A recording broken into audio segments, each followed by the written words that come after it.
이 시간 우리 함께 하나님 말씀 보겠습니다. 오늘 하나님께서 우리에게 주시는 말씀은 구약 성경 레위기 19장 9절부터 10절까지 말씀입니다.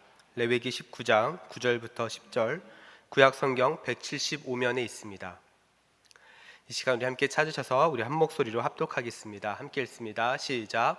너희가 너희 땅에서 곡식을 거둘 때에 너는 밭 모퉁이까지 다 거두지 말고 내 떨어진 이삭도 줍지 말며 내 포도원의 열매를 다 따지 말며 내 포도원에 떨어진 열매도 줍지 말고 가난한 사람과 거류민을 위하여 버려두라.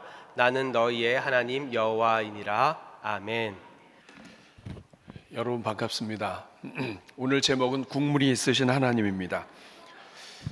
제목 때문에 많이 고민을 했습니다. 하나님을 너무 경거망동하게 원래대로 표현하면 국물이 많으신 넘치는 이렇게 해야 되는데 우리가 보통 말할 때 국물이 있다 없다라고 얘기하기 때문에 그냥 이렇게 표현한 점을 여러분이 양해해 주시길 바랍니다. 요즘 사람들이 세상을 향해서 많이 쓰는 말이 참 세상이 참 각박해졌다. 옛날에는 안 그랬는데 요즘은 국물도 없다 이런 말을 좀 합니다. 여러분 국물도 없다는 말이 무슨 뜻인지 아시죠? 조금의 인정도 배려도 여유도 남겨두지 않는 것.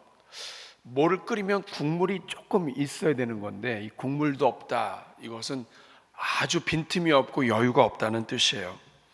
그래도 옛날 우리 어르신들은 너 국물도 없어 그렇게 해봐야 너 진짜 잘해야 돼.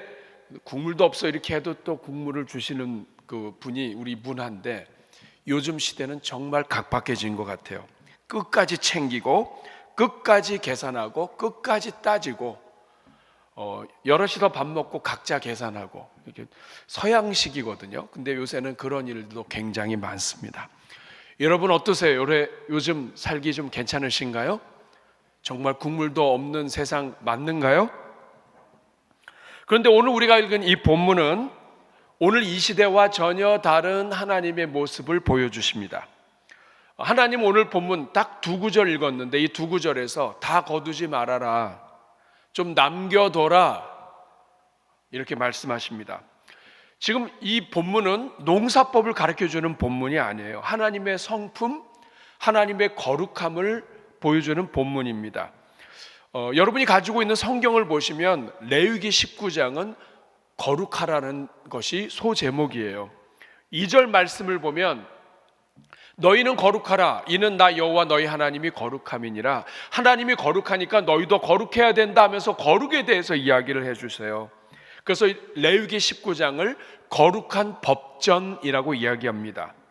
그런데 이 거룩한 법전을 이야기하시는데 하나님께서 하나님을 닮으라고 이야기하면서 하시는 이야기가 가난한 사람 이야기를 하시는 거예요. 여러분 여기서 우리가 매우 중요한 것을 우리가 볼 수 있어야 합니다. 하나님의 거룩은 진짜 거룩, 차가움, 완벽함, 동떨어짐, 완전함 이런 게 아니에요. 그런 부분도 있지만 하나님의 거룩의 한 복판 레위기 19장 너희는 내가 거룩하니 거룩하라고 하시는 이 말씀 안에는 하나님의 사랑이 흘러요. 긍휼과 사랑이 있는 거룩이에요. 저는 오늘 이 시간을 통해서 하나님의 거룩이 무엇인지에 대해서 여러분이 조금 감을 잡았으면 좋겠습니다. 하나님의 거룩은 긍휼과 사랑이 가득 담겨 있는 거룩이에요. 그래서 구약학자인 크리스토퍼 라이트는 성경을 연구하면서 이렇게 고백을 했습니다. 이스라엘의 사회법은 하나님의 정의와 하나님의 긍휼을 동시에 보여준다. 가장 거룩함을 이야기하는 곳에서 가장 큰 하나님의 긍휼이 나온다. 사랑하는 여러분, 우리 하나님은 국물이 없으신 하나님이 아니라 국물이 있으신 하나님이에요. 여러분 이것을 알고 계시나요?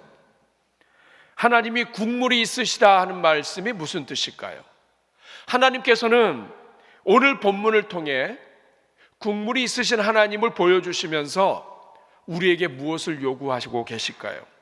오늘 본문을 통해 하나님이 어떤 분인지를 우리가 함께 배우면서 우리 또한 하나님을 닮아가는 시간이 되기를 바랍니다. 첫 번째로 하나님이 어떤 분이냐? 하나님은 모퉁이를 남겨두시는 하나님이세요. 한번 따라하겠습니다. 하나님은 모퉁이를 남겨두신다. 여러분 9절 말씀 같이 한번 읽어보겠습니다. 너희가 너희의 땅에서 곡식을 거둘 때에 너는 밭 모퉁이까지 다 거두지 말고, 하나님은 농사를 지을 때 모퉁이까지 다 거두지 말라. 모퉁이까지 거두는 건 거룩이 아니다. 어떤 게 거룩이냐? 모퉁이를 남겨두는 게 거룩이다, 이런 뜻이에요. 여기서 모퉁이는 히브리 말로 페아라고 하는 단어인데, 이것은 일부러 남겨둔 영역을 말해요. 단순한 모서리가 아니에요. 일부러 남겨둔 영역, 다른 사람을 위해서 비워둔 공간, 이것이 모퉁이에요.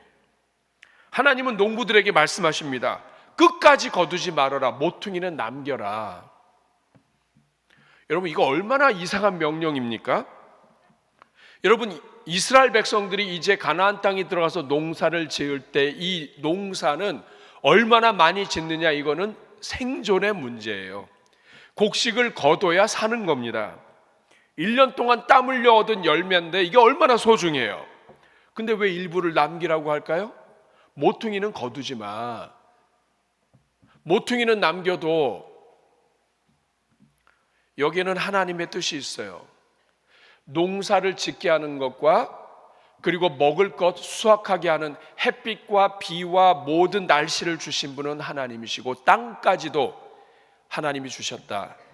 그런데 하나님이 하나님의 것인데 하나님이 너희에게 주었으니 내가 너희에게 준 만큼 너희도 다 누군가에게 줘야 된다. 하나님이 소유주이면서 동시에 하나님이 사랑으로 주었으니 너희도 다른 사람에게 줄 것을 남겨라, 이런 뜻입니다.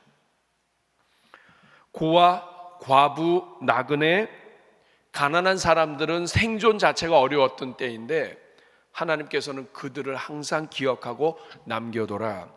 네가 이만큼의 수입이 있다면 가난한 자들 위해서는 항상 모퉁이를 남겨둬라. 근데 여러분, 여기에서 우리가 또 주목해야 될 것은 하나님이 단순하게 구제를 하라고 명령하지 않으셨다는 거예요. 남겨둬라. 여기는 굉장히 하나님의 큰 배려가 있습니다. 가난한 사람들을 위해서 따로 뗐다가 주는 것도 할 수 있겠지만 그렇게 하지 말아라. 남겨둬라. 여러분, 이것은 가난한 자들을 위한 배려예요. 그들은 자존심이 있어요. 비록 어렵고 먹고 살기 힘들지만 그들도 수확의 기쁨을 참여하고 그들도 직접 움직여서 자기들이 수확하게 함으로써 그 자존심을 하나님이 지켜주시는 거예요. 인간의 존엄성을 하나님이 지켜주시는 거라고요. 그래서 유대인들은 이것을 가난한 자의 권리라고 표현을 했습니다. 사랑하는 여러분, 이게 하나님의 거룩이고 하나님의 정의예요. 신명기 24장 19절, 오늘 본문과 같은 병행 본문입니다. 이 본문 같이 한번 읽어볼까요? 시작. 네가 밭에서 곡식을 벨 때에 그 한 묶음을 밭에 잊어버렸거든 다시 가서 가져오지 말고 객과 고아와 과부를 위하여 남겨두라. 유대인 사회에 오래된 전통이 있습니다. 그것이 뭐냐면 모퉁이를 남겨두는 거예요. 근데 이 모퉁이를 남겨두는 것으로 끝나지 않고 곡식단을 다 거두어서 쌓아놨어요. 쌓아놨는데 곡식 빼고 묶음을 묶어 놨는데 그냥 가져와야 되는데 잊어버렸어요. 여러분, 실수하면 안 되죠.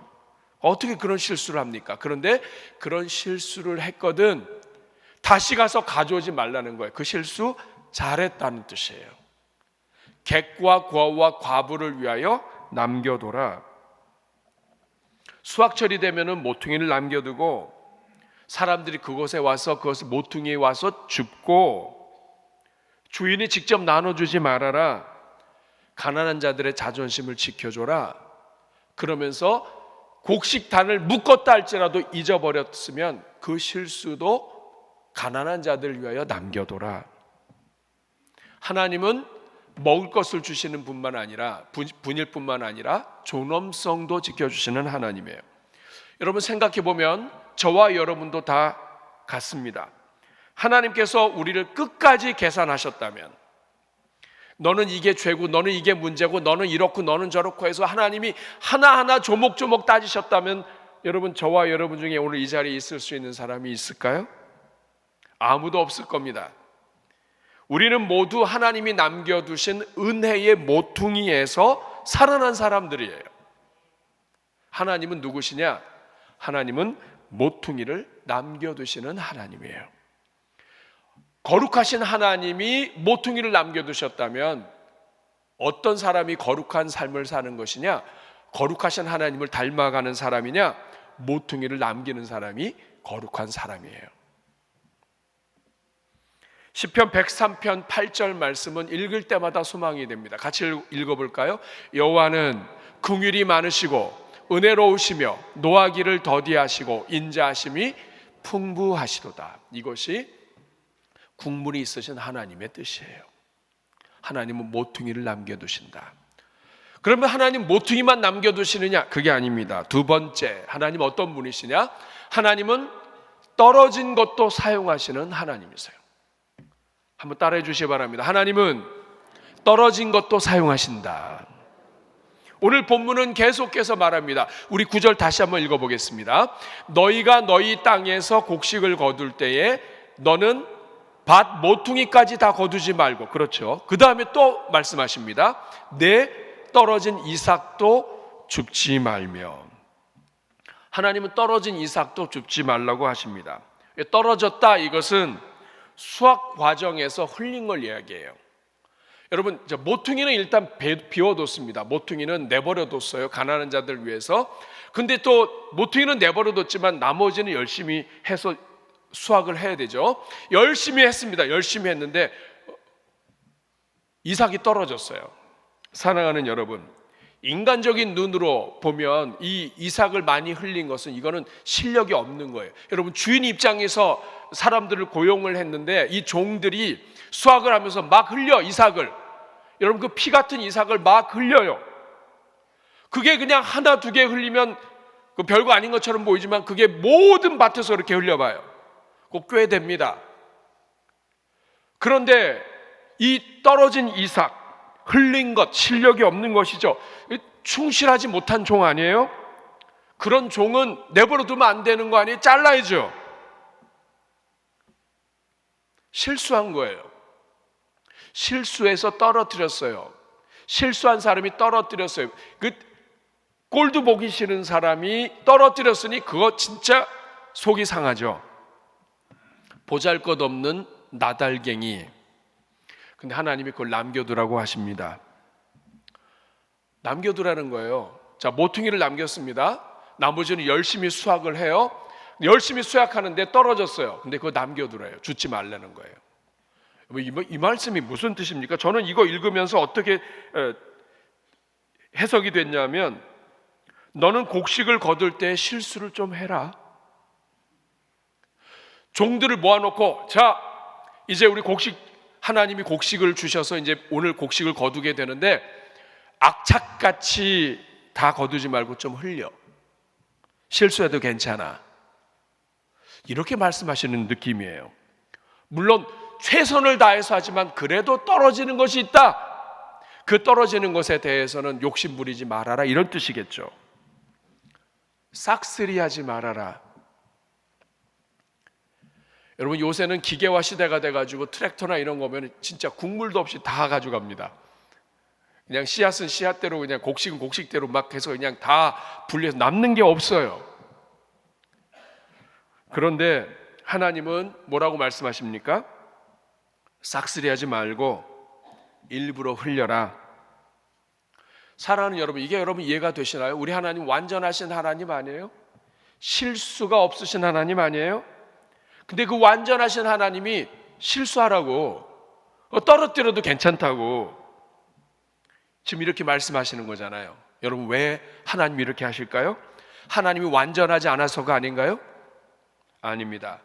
하나님은 완전하시기 때문에 불완전한 인간이 실수로 떨어뜨렸다 할지라도 그 떨어뜨려진 것으로 하나님의 역사와 기적을 이루실 수 있기 때문입니다. 하나님은 사람들이 실수해서 떨어뜨린 것까지 그것을 가지고도 새 일을 행하실 수 있는 분이 하나님이시다. 여러분, 실제로 하나님이 그렇게 역사 속에 행하셨습니다. 오랜 세월이 지나서 새로운 일을 하시는 하나님이 성경에 역사를 기록해 주셨어요. 바로 룻의 이야기입니다. 룻기 2장을 보면 남편도 잃고 고향도 잃고 미래도 잃은 모압 여인 룻이 등장합니다. 시어머니와 함께 돌아왔어요. 그런데 먹을 것이 없어요. 그래서 마침 수확되는데 곡식을 거둘 때에 남의 밭에 가서 이삭 주워서 먹습니다. 그런데 그 이삭 밭이 보아스의 밭이에요. 그 보아스가 룻을 지켜봅니다. 이방 여인이에요. 남편도 죽었어요. 소망이 없어요. 거기에다가 시어머니까지 모시고 살아요. 이 보아스가 룻을 보면서 종들에게 내린 명령이 뭐냐면, 야, 너희들은 많이 다 따지 말고 좀 흘려라. 좀 많이 흘려. 많이 흘려. 성경에 기록된 대로 순종을 했어요. 그 결과 보아스와 룻이 만남을 통해 결혼하게 됩니다. 그리고 룻은 다윗의 증조모가 되고, 그리고 결국 예수 그리스도의 족보에 들어가게 됩니다. 사랑하는 여러분, 이것이 무엇을 말합니까?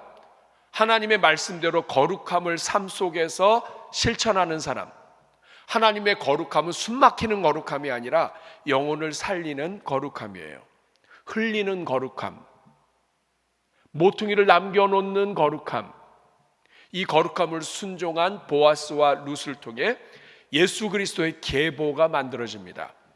누구든지 하나님의 거룩함을 담고 흘리는 사람은, 흘리는 인생은 하나님이 메시아의 계보에 들어가게 해주시겠다, 이 하나님의 복의 약속이에요. 이것이 율법입니다. 여러분, 율법은 사람을 죽이는 것이 아니라 살리기 위한 거예요. 마태복음 12장 20절 말씀을 보면 하나님이 어떤 분이냐? 상한 갈대를 꺾지 않으시는 분. 여러분, 상한 갈대는 피리도 못 부르고 그걸 가지고 만들지도 못해요. 그러니까 사람들이 이건 쓰지도 못하니까 꺾어버린다고요. 그런데 하나님은 어떤 분이냐? 상한 갈대를 꺾지 않으세요. 세상 속에서 상하고, 때로는 하나님 섬기다가 상하고, 이런저런 일로 상하고, 마음 상하고, 자녀 때문에, 직장 때문에, 먹고 사는 문제 때문에 정신적으로 영적으로 눌려서 상한 영혼을 하나님은 꺾지 않으세요. 국물이 있으시다 이 말이에요. 꺼져가는 등불, 여러분, 그냥 불이 막 꺼져나오면 혹 불어서 그냥 꺼뜨리는 게 우리 인생이잖아요. 사람이 얼마나 악한지, 그냥 뭐가 좀 잘못되면 그냥 완전히 그냥 밟아서 그냥 숨도 못 쉬게 하는 게 인간이에요. 근데 하나님은 꺼져가는 등불을 끄지 않는데, 언제까지? 심판하여 이길 때까지. 하나님이 인생을 마감하실 때까지, 하나님은 끝까지 이길 때까지 꺾지 않으신다. 하나님은 모퉁이를 남겨두실 뿐만 아니라 흘려버린 것을 가지고 새 일을 행하신다. 그래서 찰스 스펄전은 하나님은 깨진 도구를 버리지 않으신다. 오히려 깨진 사람들을 통해 가장 아름다운 일을 이루신다. 성경의 수많은 사람들은 깨진 사람들이었다는 거예요.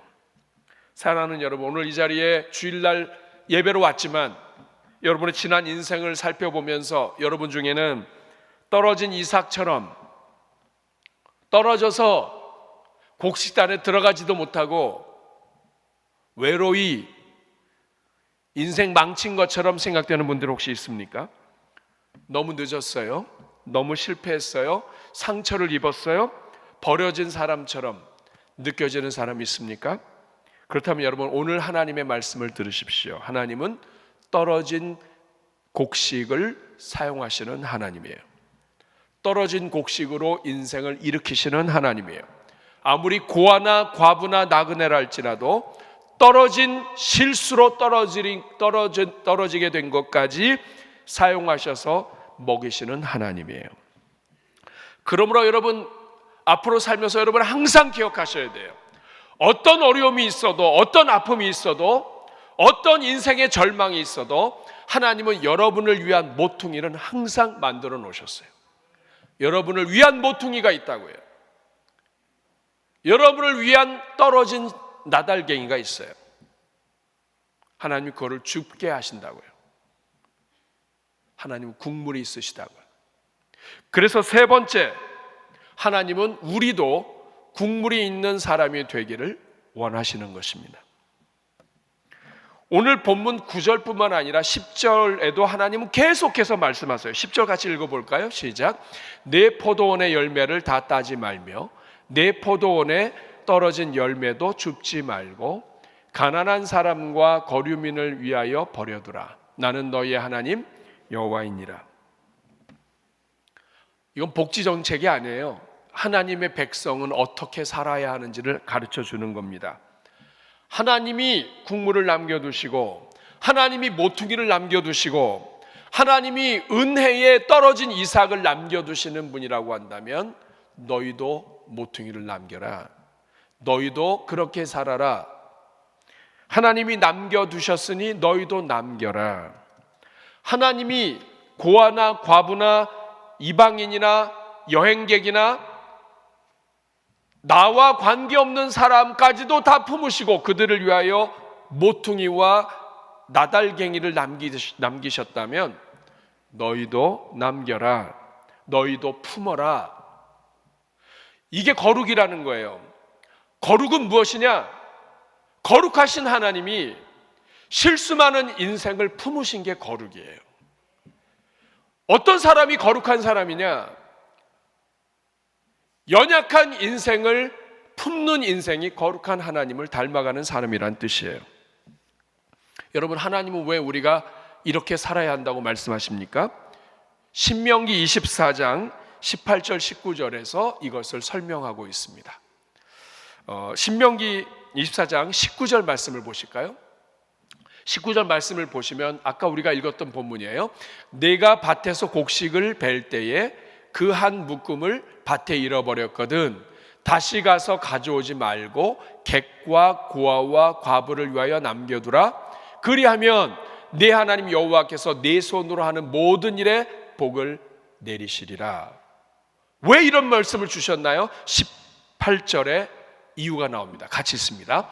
너는 애굽에서 종 되었던 일과 내 하나님 여호와께서 너를 거기서 속량하신 것을 기억하라. 이러므로 내가 내게 이 일을 행하라 명령하노라. 왜 모퉁이를 남겨야 되고 왜 곡식에 단을 걷었다가 입고 왔으면 그냥 내버려두고 나달갱이 떨어진 거 있으면 그냥 버려둬야 하느냐?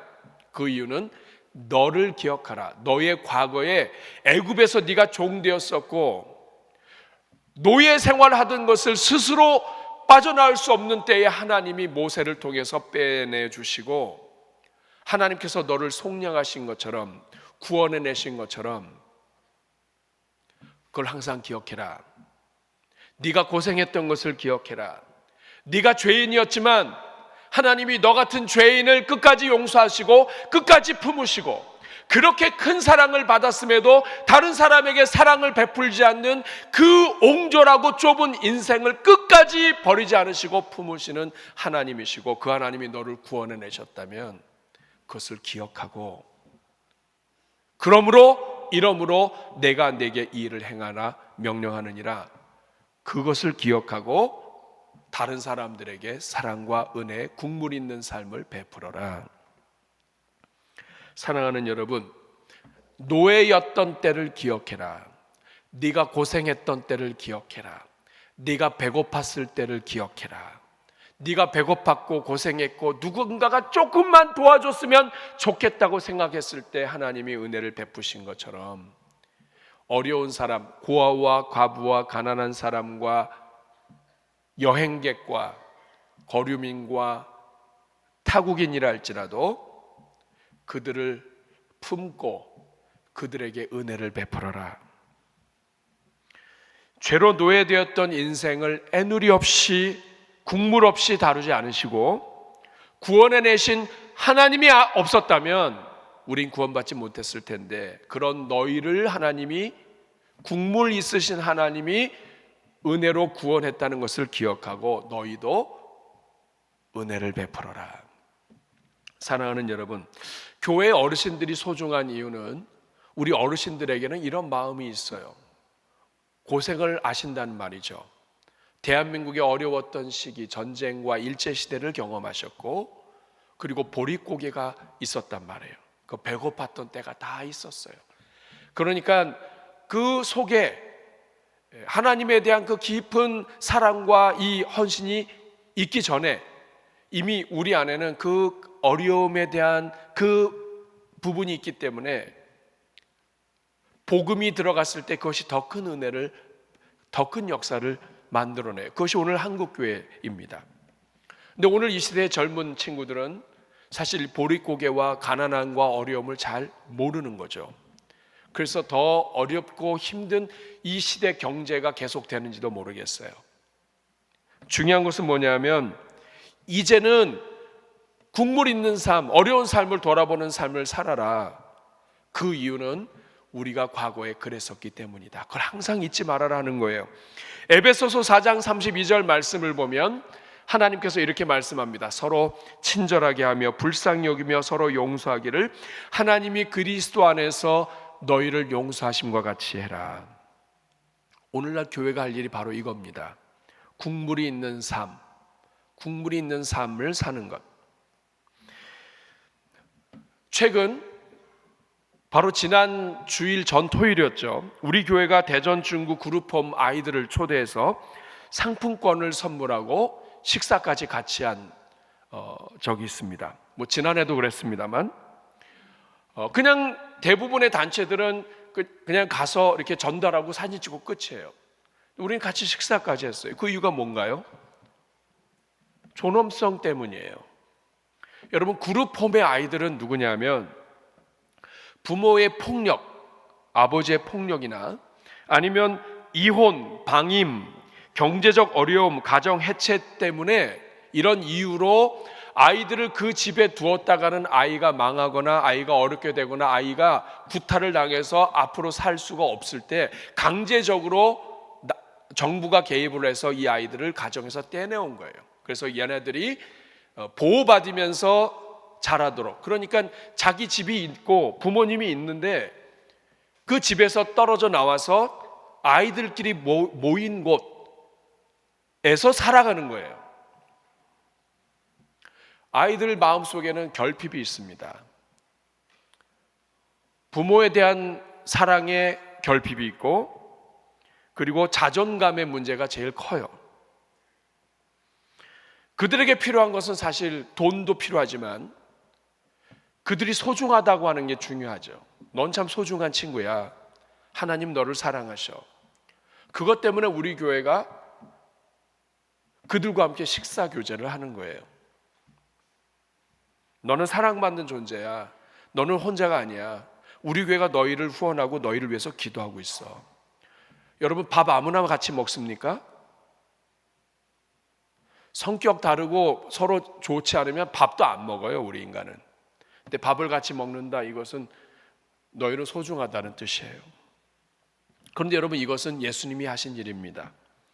예수님은 사람들이 배척했고 죄인이라고 여겼고 세리라고 매국노라고 여겼던 사람들 찾아가셔서 그 집에 들어가셔서 식사하셨어요. 삭개오에게 가서 그 집에 유하였습니다. 존중해 준 거예요. 사마리아 여인에게 찾아가셨어요. 이스라엘 백성들이 개라고 여겼던 사마리아 사람에게 찾아가셔서 만남을, 대화를 나눠주셨습니다. 어린아이들에게, 세상이 외면한 사람들, 세상이 버린 사람들에게 예수님이 하신 것은 찾아가셔서 함께 식사하고 교제하신 거예요. 그들에게도 하나님의 말씀을 전하신 거예요. 그래서 존 스토트가 이렇게 얘기했습니다. 그리스도인은 하나님의 사랑을 저장하는 저수지가 아니라 흘려보내는 수로이다.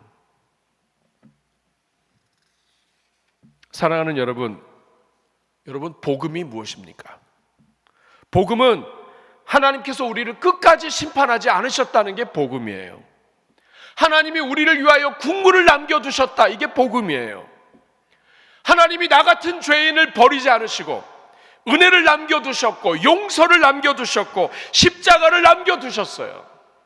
근데 근데 우리는 누군가에게는 국물 없는 사람이 된다고요. 나에게 잘하는 사람에게는 국물을 주지만 나하고 원수가 되거나 나를 미워하거나 대적하는 사람에게는 국물을 주지 않아요. 이거는 복음이 아닙니다. 하나님은 죄인에게 주셔서 로마서 5장 8절 말씀을 보면 우리가 아직 죄인 되었을 때, 우리가 아직 하나님을 알지도 못하고 하나님 믿는 자들을 핍박하고 하나님을 공격했던 때에 그리스도께서 우리를 위하여 죽으셨다. 하나님을 알지도 못하고 영접하지도 않고 오히려 배척했던 그때에, 죄 가운데 있던 그때에 하나님이 그리스도를 보내서 우리를 위하여 죽으셨다. 하나님이 국물을 주셨다.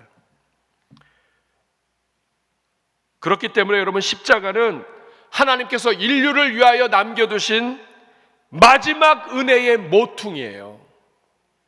십자가는 마지막 이 땅에 남겨두신 떨어진 이삭이에요.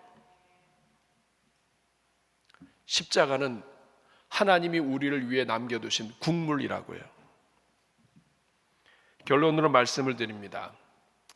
여러분, 우리 민족은 국물이 있는 민족이에요. 우리 국물 좋아해요. 양식을 먹으면 국물이 없어요. 스프하고 우리 국물하고는 달라요. 너무 찐득해요. 스튜라고 하죠. 그 소고기 넣어가지고 이렇게 막 해서 걸쭉해가지고. 왜 그러냐? 서양 음식은 하나하나가 별도의 음식이에요. 독립 음식, 개인주의 사회 속에서 만든 음식이라 그런지 하여간 하나하나가 별도의 음식이에요. 그런데 한국 음식은 전체가 하나예요. 밥만 못 먹어요. 국이 있어야 돼요. 국 가지고도 안 돼요. 반찬이 있어야 돼요. 한국 음식은 전체가 하나 있어서 그 안에 국물이 있어요. 항상 국물이 있다고요. 인터넷에서 국물과 관련된 말을 찾아보니까 굉장히 많아요. 줄 사람은 생각도 않는데 국물부터 마신다. 국물 되게 좋아해요. 사람들은 줄 생각도 안 하는데 벌써 국물부터 마셔요. 그 말은 뭐냐면 국물이 있는 민족이다 이 말이에요. 떡고물에 국물 떨어진다. 다른 사람이 집이 잘 돼서 막 떡을 만들고 있고 그러면은 그 떡을 하는데 벌써 우리는 국물을 마시고 있어요. 국물 떨어진다. 어느 한 집이 잘 되면 반드시 국물이 떨어져요. 누가 잘 되면 반드시 국물이 있어요. 그 옆에 있는 사람도 같이 복을 받아요. 떡방아 소리에 김치국부터 마신다. 누군가의 집이 잔치를 하면 우리 김치국부터 마셔요.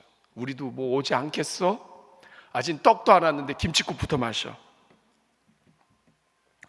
저는 이게 하나님이 우리 대한민국을 세계 민족 복음화에 쓰신 이유라고 생각해요. 십자가의 복음과 우리 민족의 성향은 너무나 닮았어요. 건더기 먹은 놈이나 국물 먹은 놈이나 배고프기는 매한가지입니다. 국물 아꼈다고 그 사람 더 부자 되지도 않아요. 우리 민족은 국물이 있는 민족이에요. 그런데 여러분, 자꾸만 이 세상을 닮아가서 국물이 없는 사람으로 변하고 있어요. 여러분 어떠세요? 여러분 스스로에게 한번 여러분이 질문해 보세요. 여러분은 국물이 있는 사람입니까? 아니면 국물도 없는 사람입니까? 하나님의 사랑의 국물로 구원받은 인생들이 모인 것이 교회예요. 그러므로 교회는 하나님 사랑의 국물을 나눠줘야 되는 게 교회예요. 국물도 없는 냉혈 인간처럼 실수한 것, 잘못한 것을 조목조목 따지는 것, 그거는 하나님이 하시는 일이 아니에요. 오히려 사회주의, 공산주의가 그런 거 하는 거 아니에요? 여러분, 음식 장사를 하시는 분은 불문율이 있습니다. 국물을, 반찬을 아끼는 집은 절대로 오래 못 간다는 거예요. 국물은 외식업계의 불문율이에요. 국물은 푸짐함의 상징입니다. 국물을 푹 과서 국물이 많고, 그래서 줄 때 넘치도록 국물을 부어주면 이 집은 정이 많은 집이에요. 국물 아끼면 박하다고 그럽니다. 손님을 환대할 때 국물 반찬 기본이에요. 반찬 더 달라고 그럴 때 하면서 반찬 갖다 주고 그러면 여러분 그거 다 떨어져 나갑니다. 하나님은 우리에게 국물을 아끼지 않으셨어요. 은혜를 아끼지 않으셨고 용서를 아끼지 않으셨고 사랑을 아끼지 않으셨어요. 이제 가정의 달이 끝나갑니다. 어쩌면 오늘 우리의 가정들이 각박하게 된 것은 국물이 많으신 하나님을 믿으면서도 그 하나님을 닮지 못했기 때문이 아닌가 싶습니다. 저는 이 가정의 달을 마무리하면서 우리 성도 여러분과 여러분의 가정마다 국물이 있는 삶을 살면 좋겠습니다.